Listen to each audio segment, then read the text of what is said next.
Emmanuel Macron a commencé vendredi à rencontrer les chefs de parti qui ont accepté de participer aux deuxièmes rencontres de Saint-Denis, dans le but de montrer aux oppositions qui ont refusé l'invitation qu'elles ont manqué une opportunité. Comme le 30 août, cet exercice destiné à créer du consensus dans un pays fracturé se tient à la Maison de l'Éducation de la Légion d'honneur, à 2 pas de la basilique où reposent les rois de France. Au menu, la situation à Gaza et en Ukraine, l'élargissement du référendum au sujet de société, la simplification du référendum d'initiative populaire, la décentralisation et de possibles réformes constitutionnelles sur le statut de la Corse et de la Nouvelle-Calédonie. Si tous les chefs de parti avaient fait le déplacement pour la première édition, Éric Ciotti, Les Républicains, Olivier Faure, Parti socialiste, Emmanuel Bompard, La France insoumise, n'en seront pas cette fois. Marine Tondelier, en revanche, a jugé très important d'être là. Il est logique que les chefs de parti échangent avec le président de la République. Sans quoi, a poursuivi la responsable écologiste, on tombe dans une incommunicabilité préjudiciable et inquiétante. Elle a néanmoins critiqué un Emmanuel Macron qui entend beaucoup plus de l'oreille droite que de l'oreille gauche et rappelé son souhait de mettre l'écologie à l'ordre du jour de cette discussion. Je suis à la tête d'un parti de gouvernement, a de son côté justifié Jordan Bardella, RN. Chaque fois que la République nous convoque, nous répondons présents.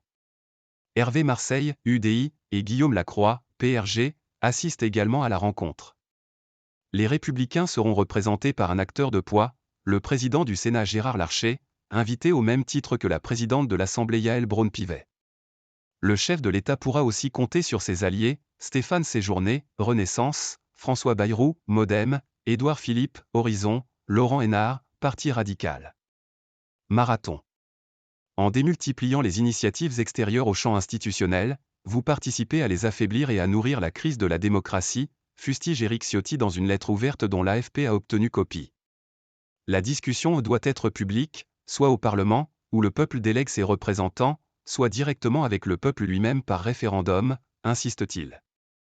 À gauche, on dénonce une mise en scène, fort, ou un exercice monarchique, un format à huis clos, LFI. Des jugements négatifs sur l'exercice aussi portés par 61% des Français, selon un sondage Odoxa pour Le Figaro. Éric Ciotti a également justifié sa défection par l'absence du chef de l'État à la marche contre l'antisémitisme dimanche. Olivier Faure refuse quant à lui de cautionner un possible référendum sur l'immigration. De quoi susciter l'ire d'Emmanuel Macron qui a dénoncé mercredi une faute politique majeure des absents. Si l'accumulation de désistements plombe l'exercice présidentiel, le chef de l'État va mettre un point d'honneur à démontrer qu'il reste plus que jamais d'actualité. En commençant sans doute par reproduire le marathon de la première rencontre, qui avait duré 12 heures et fini tard dans la nuit. Poser des actes.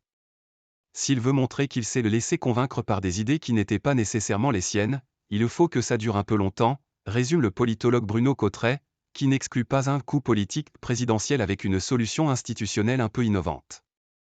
Le chef de l'État, qui ne peut se représenter en 2027, commence à sentir que le sablier est en train de se retourner, le temps lui est compté, poursuit le politologue.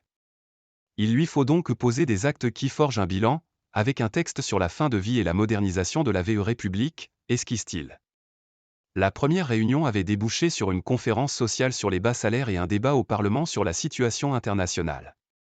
Trop peu, a déploré jeudi Jordan Bardella dans une lettre adressée à Emmanuel Macron, affirmant que ces exercices sans fin masquent de moins en moins l'inertie présidentielle. Mais si à l'issue les leaders de l'opposition ressortent en disant c'est très sympa de plus qu'à scrouter plus avec le PR mais plus so what plus, et alors, il n'y aura pas de troisième fois, avertit Bruno Cotret.